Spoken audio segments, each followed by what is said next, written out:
there's a lot of variety of AI problems. This problem space that it originated in is called supervised machine learning, where you know the outcome.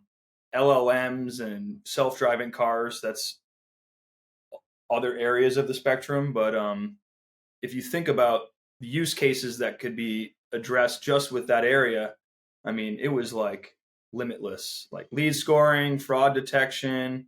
We had sports teams looking for player performance, who's likely to get injured, who's likely to move up levels in, minor league baseball, fan behavior. So hedge funds doing trading models, like it was a lot. It's a double-edged sword because on one hand, you're enamored by all the possible use cases, and the TAM feels limitless. And on the other hand, it's very hard when you have a lack of specificity to train and enable, first off, a team of people to be aware of all those use cases, and then to bring a degree of specificity or differentiation to your messaging, because it's just very hard to train a team of people to build up a marketing department that is so use case driven, because at the end of the day, that was the wedge that we took. Data scientists weren't necessarily lining up at the door to automate work that they felt very proud of, and it's also democratizing something that is what was and still is like a very cherished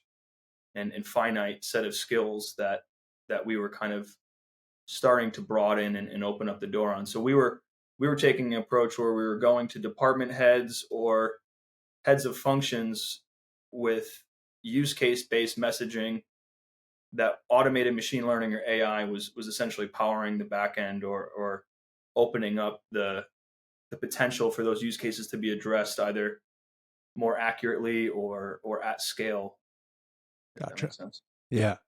So it sounds like, like data science, like you had multiple personas you were dealing with, right? It was like, I assume the data scientists sort of more directionally understood kind of the problem that you were actually trying to solve, but maybe the functional leaders, the marketing leader or the sports coach or whatever was the one who might benefit from the output of the models themselves. And so, yeah, how did you think about kind of your entry point into organizations? Were you always working through the data scientist? Would you work through the functional leaders? Like, what did that sort of experimentation look like as you kind of figured out the sales motion? So I'll get into the personas in a second, because think about the time I joined DataRobot. There's only 20 customers. Oftentimes, it's challenging because the founder, or like there's the grand vision of what your product is trying to do, and you want to communicate that grand vision to like rally employees to get investors excited about it.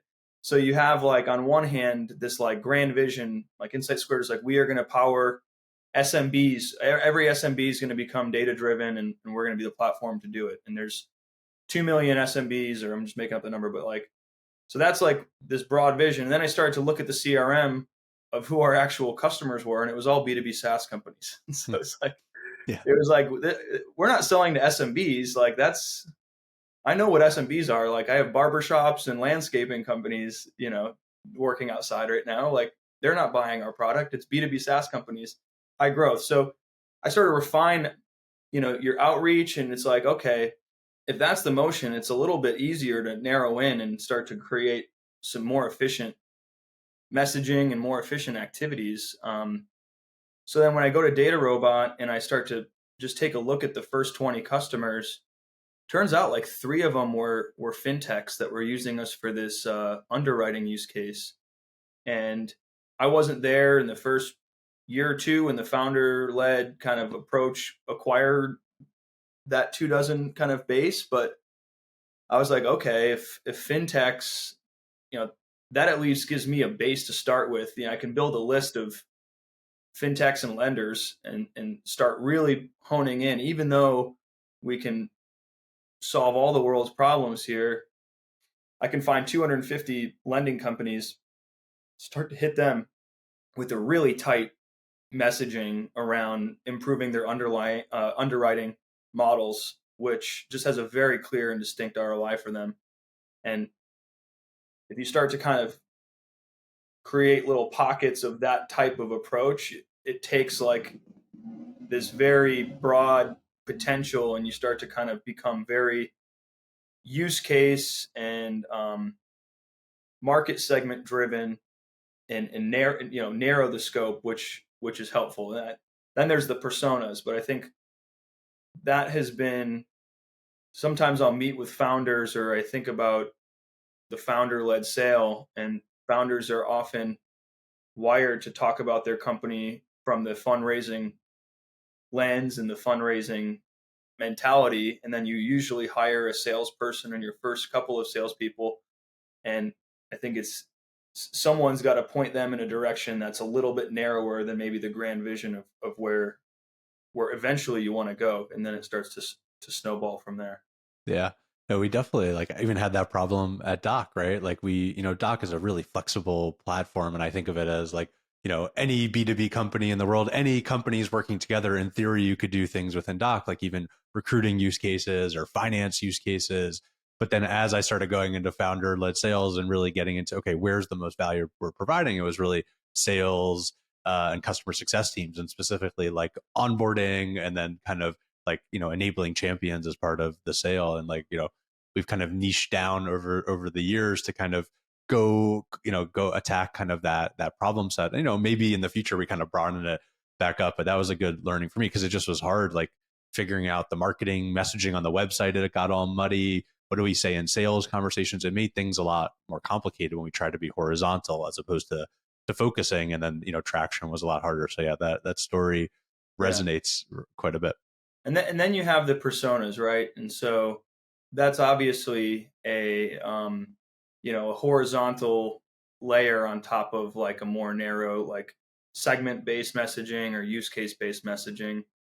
And both DataRobot and Jellyfish, have been top down sales. And so that means a few things. One is you have to level up your communication. And I think whether it's myself or a lot of the reps that I've hired, having very strong business acumen. Some of them have it naturally.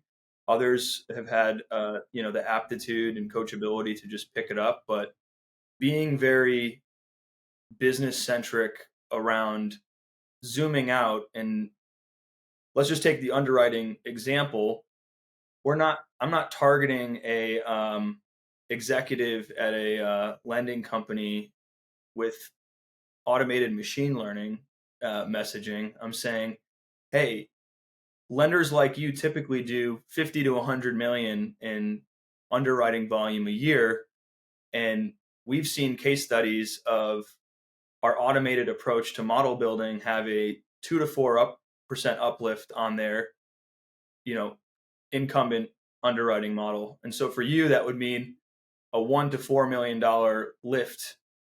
Are you interested in kind of taking a look at the challenger model or taking a look at what we could build? Like, so it's very business centric, and you'll have plenty of opportunities to peel back that. And smart business executives, for the most part, are where they are because they're often all very smart people. So they're going to quickly get into the brass tacks of like, how does this work? I've been burned by vaporware, blah, blah, blah. Like, they're going to have you quickly like get into the tech, but it's such a noisy environment out there right now. And the automation of sales and marketing has been a double-edged sword. It's, orders of magnitude more noisy in terms of inbox noise. And so you have to be very to the point on your messaging, and getting the first at bat with that level of seniority starts to open up the door in terms of how does this play for your team of leaders or your frontline team.